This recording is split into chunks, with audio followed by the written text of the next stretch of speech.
à ń gbọ́ pé ìyàwó yín bóyá wọ́n ti kúrò lọ́dọ̀ yín oríṣiríṣi àhesọ là ń gbọ́ lórí ọ̀rọ̀ ẹ jọ̀ọ́ ṣe lè máa wà lóye lóye. sẹ́yìn lẹ fẹ́ gbé kúrò lọ́dọ̀ mi tí ó bá ti kí ń ṣẹ̀yìn lẹ fẹ́ gbé kúrò lọ́dọ̀ mi kò sí tó lè gbé kúrò lọ́dọ̀ mi kò sí kò sí ẹkú làkú lẹ́kọ̀ọ́ ẹ̀kọ́ òkọlà eré ti kọjá gbogbo bẹ́ẹ̀. Kilarigbo TV, ìkànnì amúlùdún àkọ́kọ́ tó ń gbé àṣà àti ìṣẹ̀lẹ̀ Yorùbá lárugẹ.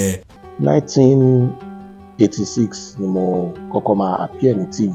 Mo jẹ́ nìkan tó kọ́ṣẹ́ lọ́dọ̀ ọ̀gá Bello. Mo gbé ọdún 7 nílé wọn. So láti gbà yẹn lọ́dọ̀ wọn ẹni tí ò bá ti kí ń ṣẹ̀yìn lẹ fẹ́ gbé kúrò lọ́dọ̀ mi kò sí tó lè gbé kúrò lọ́dọ̀ mi.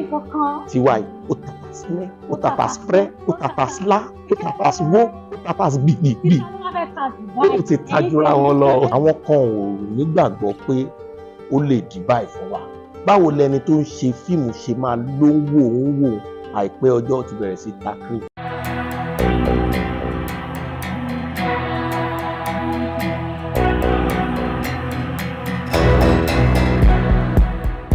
ìbá kọ́dà ìbá ṣẹ̀dá ìbá bàbá mi àgbàlagbà tí ń ṣàyè àgbàǹgbà tó jẹ́ kí ojúmọ́ ire kó tún mọ́ wa lónìí àdúpẹ́ gbogbo ojú tó ń wò mí gbogbo ojú tó ń gbọ́ mi nílé lóko lẹ́yìn òde mo kí yín pé a kú déédé àsìkò yìí ẹ káàbọ̀ orúkọ tìbí ni Oyindàmọ́lá Ọmọ́tọ́lá àwọn tó sì ìtọ́wọ́ tó ṣàtàṣàtà láti ìkànnì Kilarigbo TV náà ni mo ti ń kàn sí yín ọ̀nà àrà lábáyọ sí yín lénìí torí pé amúlùdùn tiwa fún tọjọ́ tòní wọ́n wà ní ìkàlẹ̀ lọ́wọ́lọ́wọ́ báyìí gbajúgbajà òṣèré tíátà ni wọ́n olùkọ̀tàn ni wọ́n olùdarí sinimá náà ni wọ́n pẹ̀lú kódà oríṣiríṣi àrà ló wà lọ́wọ́ wọn ọkùnrin 9 ọmọ sánsán bí owó amúlùdùn tiwa fún tọjọ́ tòní òun náà ni Kúnlé Ìyọlá Àkọ́bọ̀ ẹ káàbọ̀ sá. Ẹ káàbọ̀. Ṣé dáadáa lẹ́wà? Àdùpẹ́ sọ́kọ̀ òjèpo. Ọlọ́run jẹ́ ẹ kì í jọ́ mẹ́ta. Ọjọ́ kan pẹ̀lú. Ìwà ń dán. A tó lẹ́ máa sọ nǹkan fẹ́ ń lò fún mi. Òróró ni. Òróró bá wo. Àdí àgbọn. Inú mi dùn láti rí nílé mi. Mo dẹ̀ mọ̀ pé gbogbo àwọn olólùfẹ́ wa ń lé náà inú wọn dùn láti rí. Thank you. Ẹ jẹ́ ká ti ibi pẹlẹbẹ mọ́ ọ̀nà jẹ. Ẹ jẹ́ ká bẹ̀rẹ̀ láti ẹ jẹ́ káwọn ará ilé kọ́ mọ̀ ní. Orúkọ tèmi kò yí padà Adékúnlé Ọlálékan ọmọ ìyá nurse ẹni tí ò mèsì ọ̀rọ̀ abẹ́rẹ́ ìlú kan Kúnlé Afọ́d èmi ni ó bàbá àwọn ọmọ mi. Gbogbo èèyàn lọ́wọ́ wípé gbajúgbajà òṣèré tíátà ni kò sí bó ṣe máa dárúkọ àwọn àgbà òṣèré nílẹ̀ wa yìí ká tó fi mímípe méjì tí wọn ò ní dárúkọ Ọlátúndé tí wọn ò ní dárúkọ Adékúnlé nígbà wo lẹ bẹ̀rẹ̀ iṣẹ́ ìgbọ̀ngàn àti pé kí ni nǹkan tí ẹ rí tẹ fi wò pé nínú gbogbo iṣẹ́ tó wà yìí ní ayé yìí iṣẹ́ eré orí ìtàgé òṣèré tíátà yìí gangan ni mo fẹ́ràn láàyè.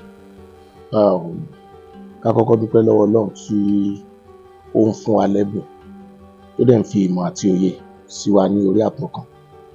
1986 ni mo kọ́kọ́ máa appear ní TV tí ìgbà yẹn mo wà nílé ìwé secondary school ní Jos.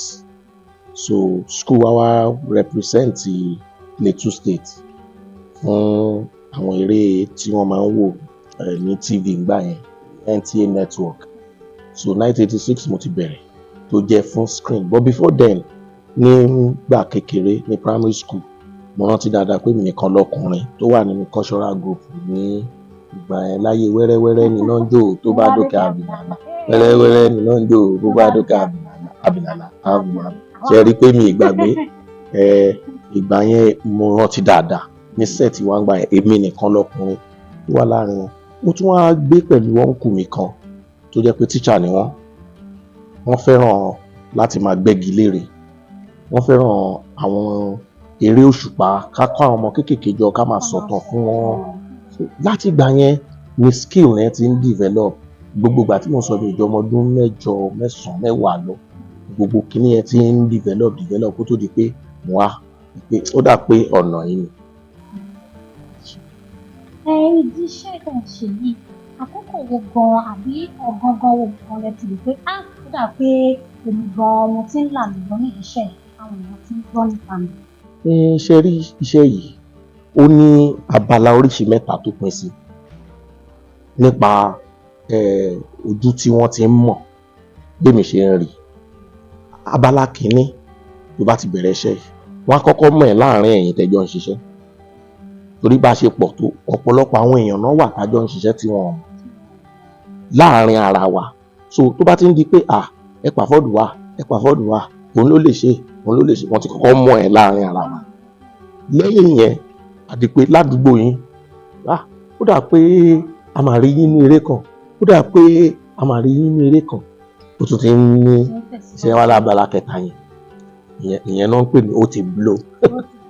So láti ìgbà tí mo ti bẹ̀rẹ̀ mo jẹ́ nìkan tó kọ́ṣẹ́ lọ́dọ̀ ọ̀gá Bello, mo gbé ọdún 7 nílé wọn. So láti gbà yẹn lọ́dọ̀ wọn bẹ́ẹ̀ ni ọ̀gá mi ní respect bàbá. So nígbà yẹn tí mo fi wà lọ́dọ̀ wọn kó tó di pé mo dọ́dọ̀ wọn náà mo ti wà lọ́dọ̀ àwọn alákọ̀wé kan o, àwọn Bẹ̀ntọ́mọlójú, àwọn German Aníkúlápó, Jídé Ògúngbadé, mo ti kọ́ṣẹ́ lọ́dọ̀ àwọn yẹn kí n tó wá darapọ̀ máwọn ti ọ̀gá Bello. Nígbà tí mo wà lọ́dọ̀ wọn yẹn láti ilẹ̀ tó ti ń di pé ẹ pa àwọn afọ́dù wa ló ti ń ṣẹlẹ̀. That was as far back 1992. Wọ́n láti 95 láti ṣe owó blow láti ṣe àwọn iṣẹ́ kọ̀ọ̀kan ètò kò ká dúpẹ́ lọ́wọ́ Ọlọ́run. Nínú àwọn tí òun wò gẹ́gẹ́ bí aṣíwájú wọ́n ti dárúkọ Adébáyọ̀ Sàlámì tí wọ́n jẹ́ àgbà òṣèré tíátà. Mo rí nínú ìfọ̀rọ̀wánilẹ́nuwò kan tí wọ́n ṣe fún ẹ dárúkọ bàbá wa Délé Òdùdé náà lára àwọn tó jẹ́ pé ẹ̀ ń wò gẹ́gẹ́ bí àwòkọ́ṣe. Ìjọ nídìí pàtàkì tẹ́jú wò wọ́n àti pé àwọn owó lẹ́tún rí wò gẹ́gẹ́ bí àwòkọ́ṣe nínú iṣẹ́. Ìbéèrè tẹ́ béèrè yẹn ìbéèrè tí mo fẹ́ràn lọ́pọ̀lọpọ̀ ni. Ṣé rí ọ̀tọ̀ lọ̀gá tó kọ́yàn ṣẹ́, ọ̀tọ̀ ní ẹni tẹ́lẹ̀ sọ pé mo dẹ̀ fẹ́ràn bí arákùnrin ṣe máa ń ṣe eré tí. Ìdí tí mo ṣe fẹ́ràn èèyàn mẹ́ta ni màá dárúkọ. Ẹ dẹ̀ máa rí pé àwọn mẹ́tẹ̀ẹ̀ta wọ́n ní nǹkan tó jọra wọn nínú iṣẹ́ yìí láàrin ara wọn. Àkọ́kọ́ Délé Òdùlé, ẹlẹ́ẹ̀kejì Jackie Chan, ẹlẹ́ẹ̀kẹta Eddie Murphy. Tẹ́ bá wo àwọn mẹ́tẹ̀ẹ̀ta yìí wọ́n jẹ́ àwọn actors tí wọ́n lè change character, wọ́n jẹ́ àwọn actors tó máa ń pààyàn lẹ́rìn, wọ́n dẹ̀ jẹ́ àwọn actors tó lè ṣe serious character. Tẹ́ bá dẹ̀ study irú abala tèmi náà máa ń gbà ṣeré tèmi ẹ máa rí pé you cannot lè pè mí ní àwọn adẹ́rìn pòṣónú comedian, you can't, but at the same time máa sọ pé bọ̀bọ́ eré ẹ̀ máa ń pààyàn lẹ́rìn. Ẹ ti understand àwọn tèmi rí nìyẹn tí mo fẹ́ràn bí wọ́n ṣe ń ṣe tiwọn torí mo rí pé ẹ̀bùn tí Ọlọ́run fún wọn ó dà kó fẹ́ mi. Ẹ jẹ́ ká bọ́ sí eléyìí tó fi sún wọn pẹ́kípẹ́kí. Ọmọlúgbò gangan ni Kúnlé Afọ́d torí à ń gbọ́ pé Ògùn lẹ ti wá, à ń gbọ́ pé Ìbàdàn ni, àwọn kan tiẹ̀ ti sọ pé Ògùn ni, ẹ là wá lóye.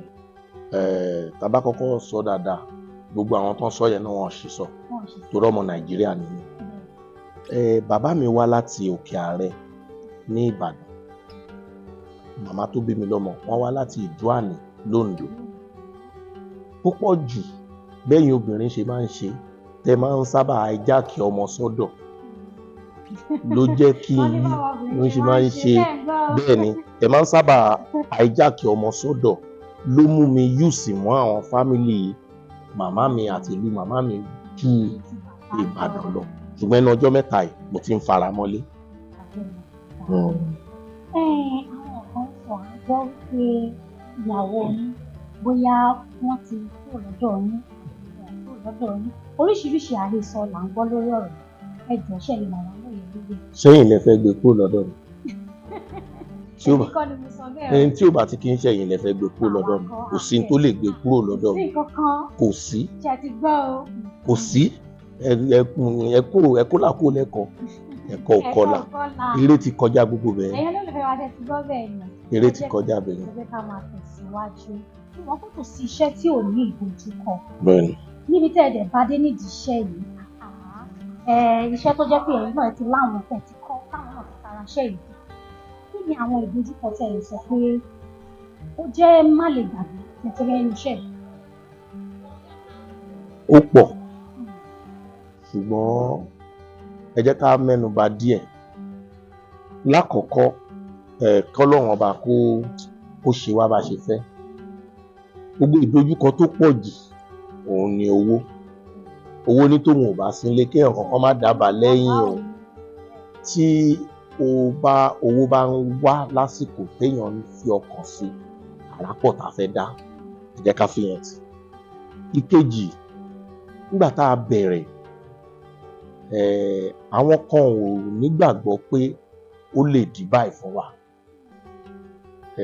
So ní gbogbo ìgbà yẹn ohun téèyàn là kọjá èmi máa ń kà fún ara ẹ̀kọ́ tẹ́ẹ̀dá máa kọ́ kó tó débi tó máa dé. So ẹ jẹ́ ká fi tó kù lẹ́fọ̀ọ́ náà. Ẹ̀yin tèmi, mo lérò pé ń gbádùn ètò yìí òyìnbó ṣe gbádùn ìgbà àwọn náà ń gbádùn ní ìṣẹ̀lẹ̀ pàdé. 50 ọdún kò wá ṣe nǹkan wàsá àbí báwo ni? Tẹ bá dẹ̀ rí wọn báyìí ẹ máa rò wípé bóyá bíi 25, 30 àwọn ọmọ kéékèèké yẹn nímọ̀ pé bàbá ti lọ gan. A dúpẹ́ fọ́lọ́run. Ṣé rí Ọlọ́run kọ́kọ́ fún mi ní ara tí àwọn èèyàn ń rò pé ó kéré ju ọjọ́ orí ẹ̀ lọ. Ọlọ́run ní ìjà ti dànù. Lọ́rọ̀ àìmọye ẹni tí ó ti tọ́jú orí wa tó ti dànù. Kì í ṣe mímọ̀ ṣe wọn náà. Ara tó lọ́run fún olúkálùkù ọ̀tọ̀ọ̀tọ̀. Inú mi dùn fún béèrè torí pé ó ń ṣàwọn kan lójú fìrí. Irọ́ ló ń pa, kò lè jẹ́ bẹ́ẹ̀. Bẹ́ẹ̀ ni àbí nígbà tí mo wá sọ fún yín lẹ́ẹ̀kan pé mo ti ń bá eré yìí bọ̀ láti 1986 ṣọ́kàn yóò kọ́kọ́ fà lọ sẹ́yìn ẹ máa sáré gbé máàsì lé pé 1986 sísìn náà tẹ́ni tí hàn lẹ́ńtìẹ̀ kò kéré o. Kò kéré rárá.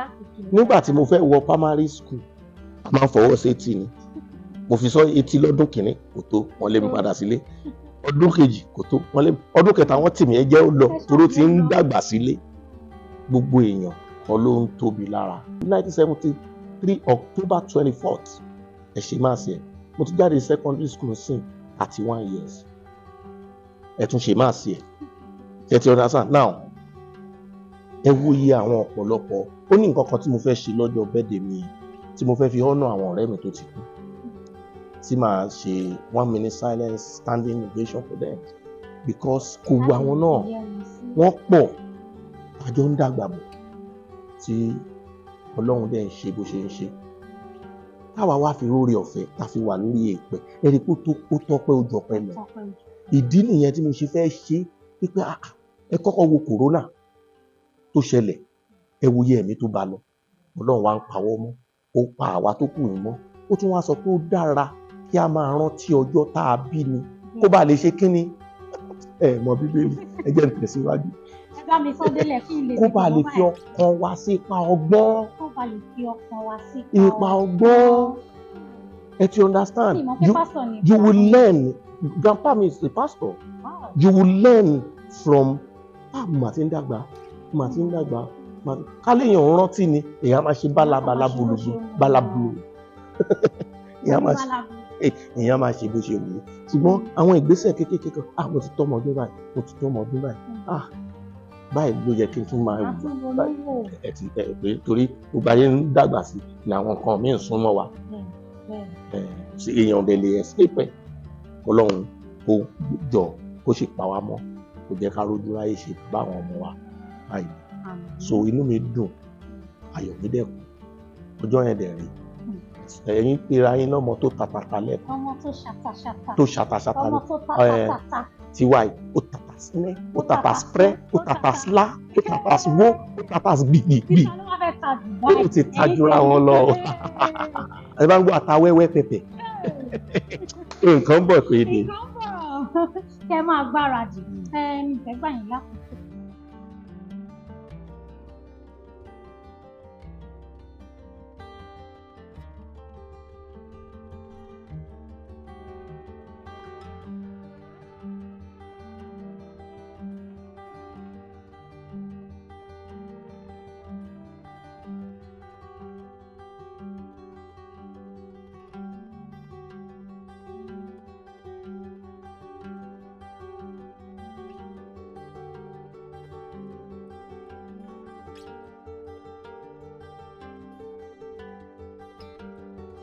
Lákọ̀ọ́kọ́ ẹ jẹ́ n bẹ̀rẹ̀ látòrí ìmọ̀ràn tí mo ní fáwọn tó fẹ́ ṣiṣẹ́ yìí.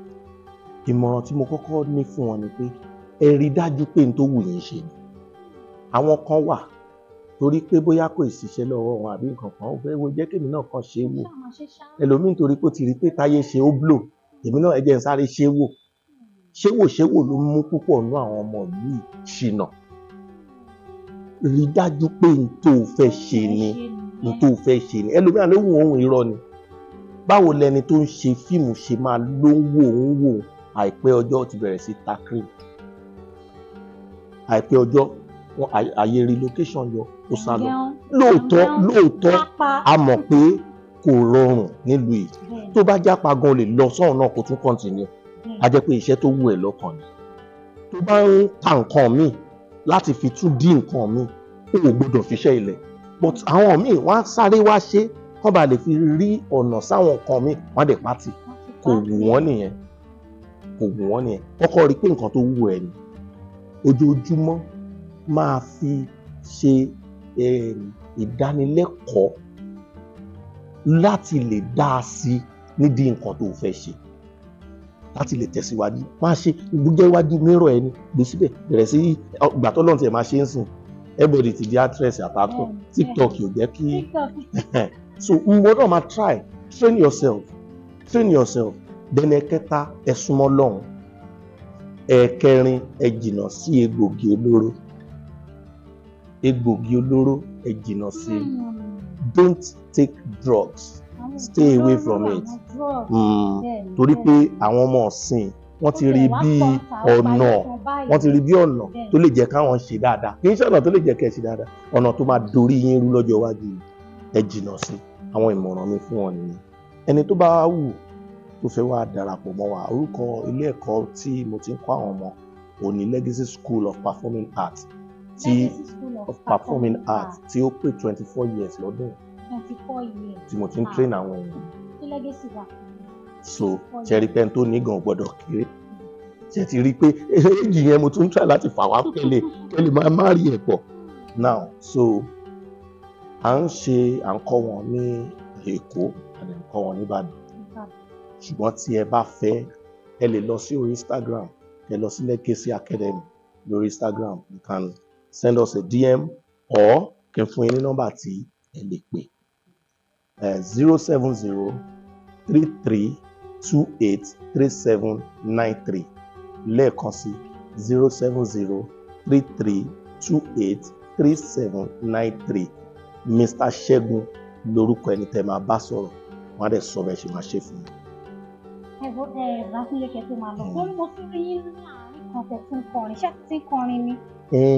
Mo mọ orin compose ní ìlú olórin mo fẹ́ràn orin ká ní mi ṣe tíátà ni I will have been a music producer mo fẹ́ràn orin gan mo mọ orin compose ṣùgbọ́n àbúrò mi Lanre Afford ó máa ń kọrin so most times nígbà mi máa ń bá wa ní studio mo kọ́ lè ní ẹ̀yin náà a máa ṣe náà. orí kankan bíi Donkey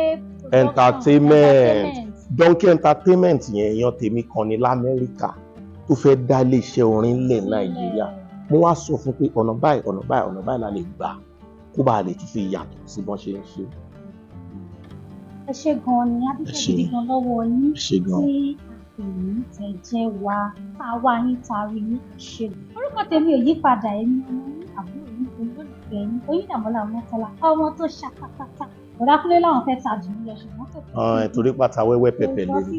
ata ilé ìyàtà rodo ni ó sá. Kí wàá ní pé ata wẹ́wẹ́ náà rodo ni.